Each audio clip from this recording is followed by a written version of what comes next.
We went to see the tomb of Jiang Chen, which still exists at a place called Hanjiang, about 12 hours by train from Xi'an. We were the first expedition of foreigners ever to visit the tomb.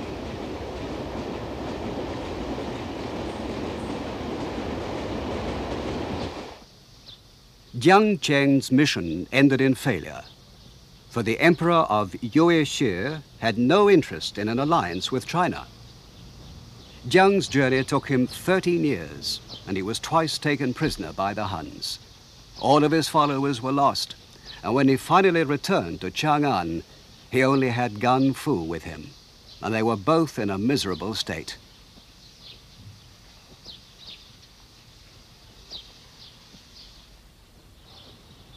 But Jiang Chen hadn't wasted his time. As soon as he was granted an audience with the Emperor Wu Di, he told him, "They have marvelous horses in the western lands which gallop as though they were flying, and which sweat drops of blood. They're descended from what are called heavenly horses."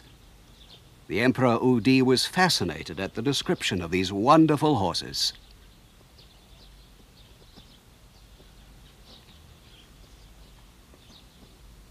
For during his battles with the Huns, he had found that he was always at a disadvantage, because the Chinese horses were slower, smaller, and altogether less efficient than the nomads' mounts.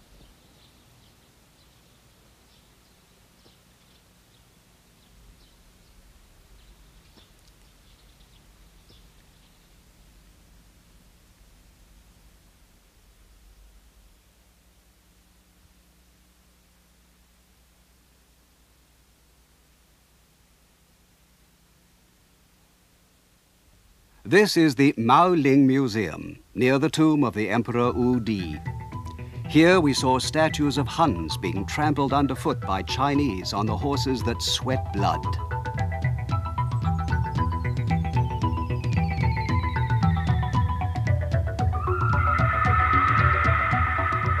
Their hands grasp the air uselessly, and the horse whinnies triumphantly.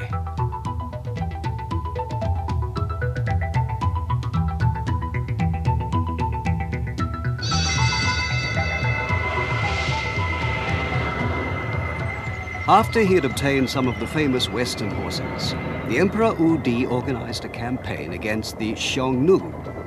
His army was commanded by a young general called Puo Chiubing.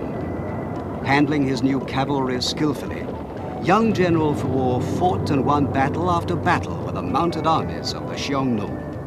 He went on to conquer an area west of the Yellow River called the He Corridor, and returned in triumph to Chang'an with no less than 100,000 prisoners. Fortresses were built in the He Corridor, and a road between Han China and the West was established. Thus, the Silk Road began. For China, the new road had a double importance. From the West, they could get the precious heavenly horses, and they could export Chinese goods and culture abroad, especially silk.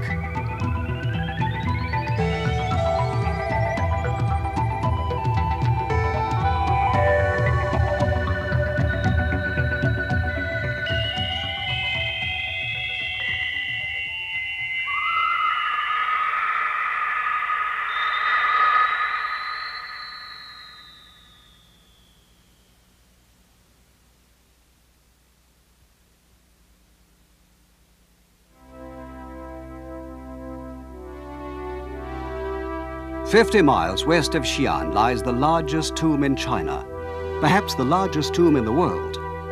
It's the burial place of the third emperor of the Tang dynasty, which started in 618 AD. His name was Gao Zhong, and his empress who was buried with him was called Wu Zetian. Wu Zetian, who ruled alone for 50 years after the death of her husband, was the only empress in the entire history of China. During her reign, China flourished, and its capital, Chang'an, became the biggest and busiest city in the world, with a population of more than 1 million people. The Tang dynasty was the greatest dynasty in all China's history, the flower of the dynasties. The capital, Chang'an, was a veritable peony blossom, and the Empress Wu Zetian was like the queen bee among its petals.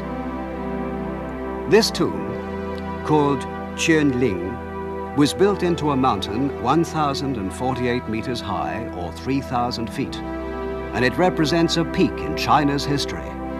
Soon they'll start to excavate it properly.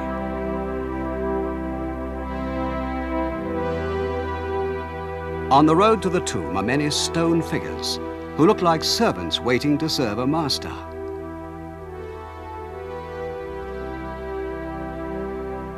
These 10 figures are each 4.5 meters tall, or 15 feet, and they represent well-known military and civilian officials who served the Emperor Gaozong. They're realistically carved, and they're believed to have been sculptured from life.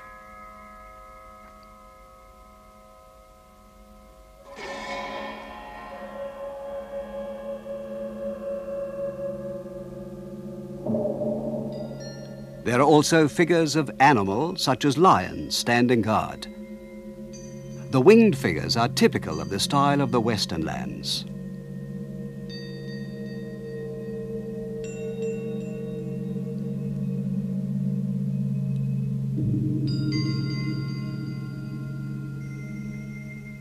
These are figures of the foreign ambassadors who attended the funeral of Gaozong and who even helped to build the tomb. Altogether, 61 kings, members of royal families, or ambassadors from different countries attended the funeral. These clothes, with tight sleeves and a wide hem, are from the north, so you can see it's a group of foreigners. They're wearing belts and have swords slung at the side, but they're holding their hands in front of their chests in Chinese style. At one time, you could read which country they came from and their rank written on the back of each figure, but the characters wore away long ago. But why have the hands and heads been removed? This is still a puzzle. That great funeral, held almost 1,300 years ago, and yet attended by representatives of 61 countries, shows how important China and its capital of Chang'an were in those days.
Silk is one of the most important features of Chinese civilization, and its culture is believed to have started more than 3,000 years ago. Several hundred years later, there were already characters in the written language for mulberry, thread, and silk. Silk soon became famous as one of the most marvelous products of China.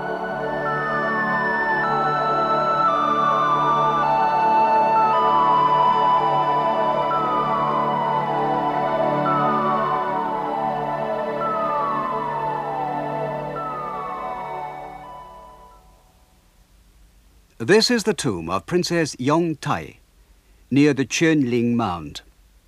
As you pass along the underground passage, 90 meters long or 82 yards, you can see pictures of ladies of the Tang court painted on both walls.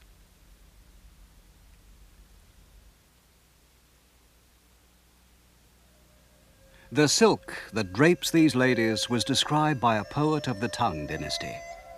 He said, "Silk is a heavenly thing, with threads like geese flying through the autumn sky. Its color is like spring reflected in a lake."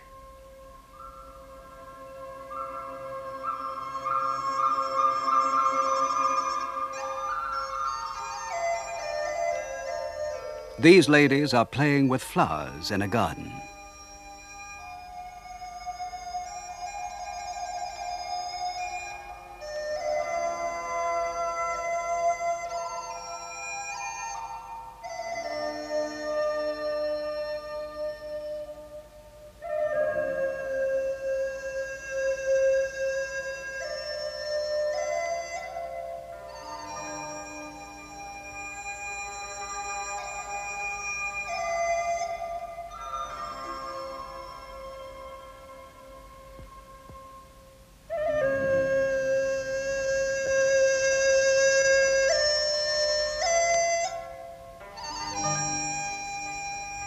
Another poet wrote about the mistress of a Tang emperor.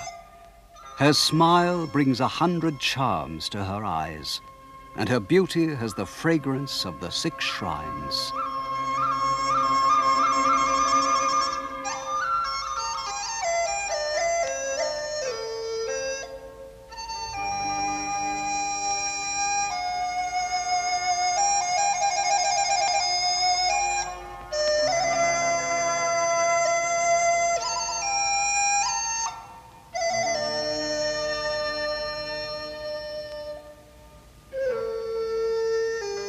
When she bathes in the pond, her servants are struck dumb by her beauty.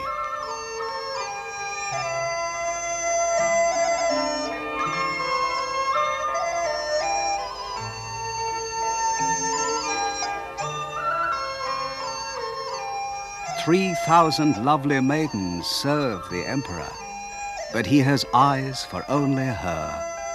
Adoringly, he says, "In the air, as birds, we'd share one pair of wings. Here below, as trees, our branches intertwine."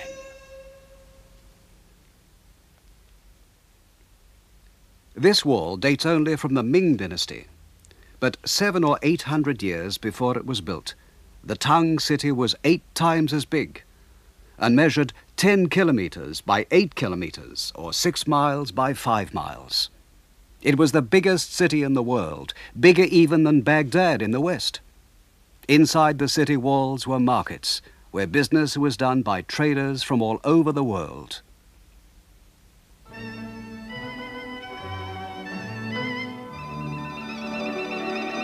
The Western Market was the place where the merchants of the Silk Road gathered to buy and sell.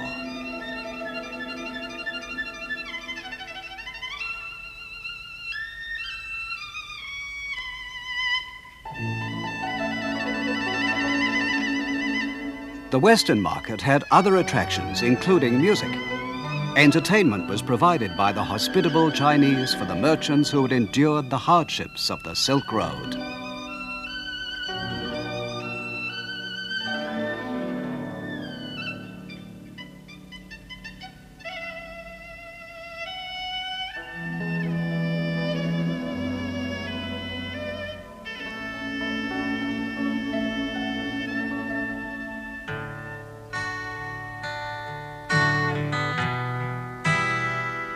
Merchants from Rome, from Persia, and from Central Asia all gathered at the Western Market.